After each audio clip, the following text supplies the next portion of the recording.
Hello ladies and gentlemen, and welcome to the video. My name is Bradley, also known as the Swim Coach. Today we're going to be talking about the stats from game week 1. So I'm going to talk about all the stats, the total points throughout the season, and breaking it all down. Today we're going to talk about the midfielders and the forwards. So we're going to just jump straight into it. But if you do want to join my league, the code is going to be above us here, or there will be a link down in the description. So let's jump straight in. I hope you enjoy this video. So, midfielders. No problem. Mo Salah, top points. Okay. Now, with Liverpool, okay, they've got Brentford. So could you keep Mo Salah? For me personally, yes.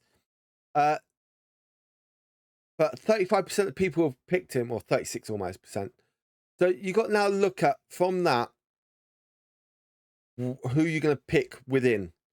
And what I mean by pick within is like you got 39%. You've got to try and look at gaining extra points here and there. If you can get someone cheaper, fair dues. Okay.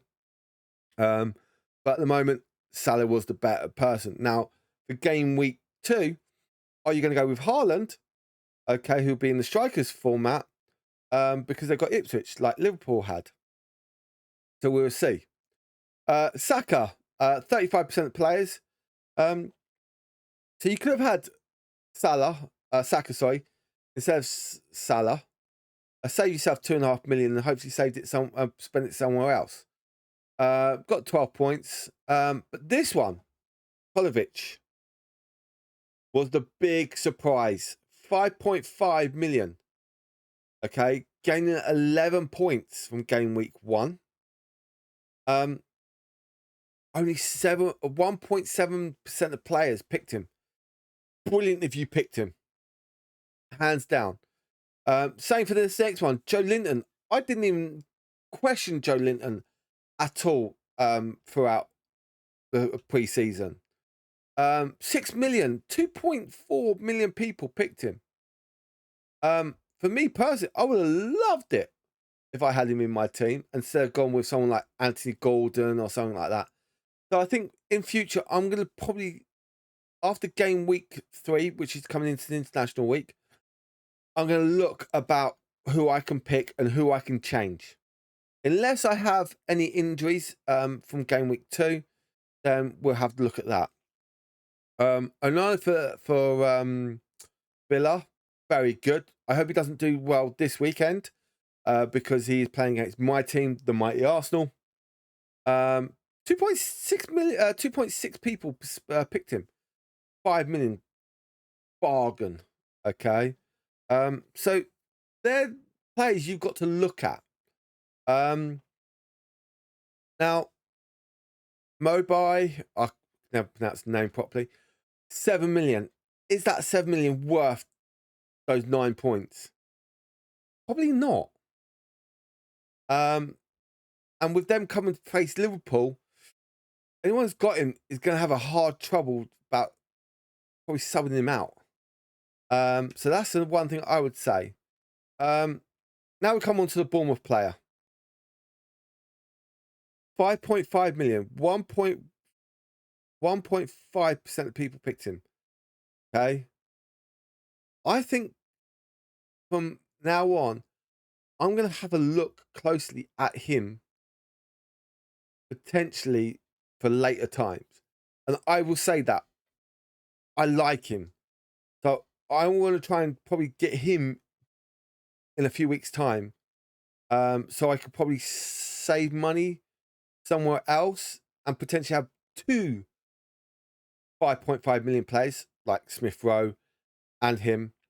So I can potentially have Saka in my team or Foden or Palmer, depending on who they've got.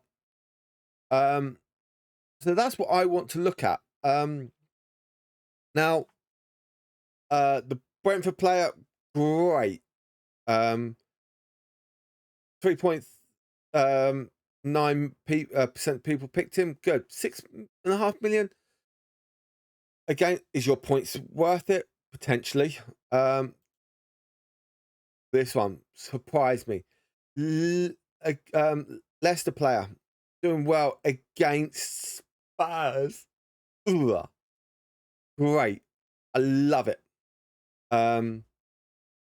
Great assist to give Vardy his goal. Excuse me. But that's what I think you've got to look at. These up and coming players who are going to say, you guys, I know you're good, but I'm better. And I actually like that. And I think he's going to do quite well this season for 5.5 million. And then we've got a lot of, Diego, it was 8 points against Ipswich, 7.5 million. Do I like that 7.5 million? No, because that 7.5 million you could potentially have had Kolovic. There we go. So I don't really mind that. But I think if you try and aim for getting about 4 to 8 points per player, great. You will do really well. I think 60 to 80 points per week, you are going to do it. That's what I'm going to say. 60 to 80 points with the odd bench boost or triple captain getting you over that 100 mark. I think that's what you've got to look for. There's a lot of players here that not many people have picked, which you guys out there can pick. Now, for me personally, I know I've got Salah. Could I say this? Can I get rid of Salah and go with Saka and then spend money elsewhere of a potentially stronger midfielder? I may have to look at that. And that's where I'll look into my points coming up. Now, again, I also had show checked in my team at one point, looking at potential placements. So I think that's what everyone's got to look at. Let's jump to the forwards now. And let's have a look at those beautiful forwards. Now, other than Kai Havertz, okay, which I actually thought would do well, and I think he's going to do well for the entire season. So for me personally, he's going to actually stay in my team more than someone like Watkins or Isak, because I like it, unless he gets injured. Touch wood. So I think him personally, I'm going to try and keep in my team as much as possible. I know he can be hit and miss, but hopefully his attitude's changed a lot, and I think he's given that role now that I think he's going to go for it. Welbeck, as an ex-Arsenal player, I was surprised how he did. So yeah, against Everton, 3.1% people picked him. Is he worth that 5.5 million? Yes, but is he going to play all the time? Like last year, 21 starts. He did 21 starts the year before. The year before that, okay, he didn't even start a game. Look at that. Not many starts. Okay.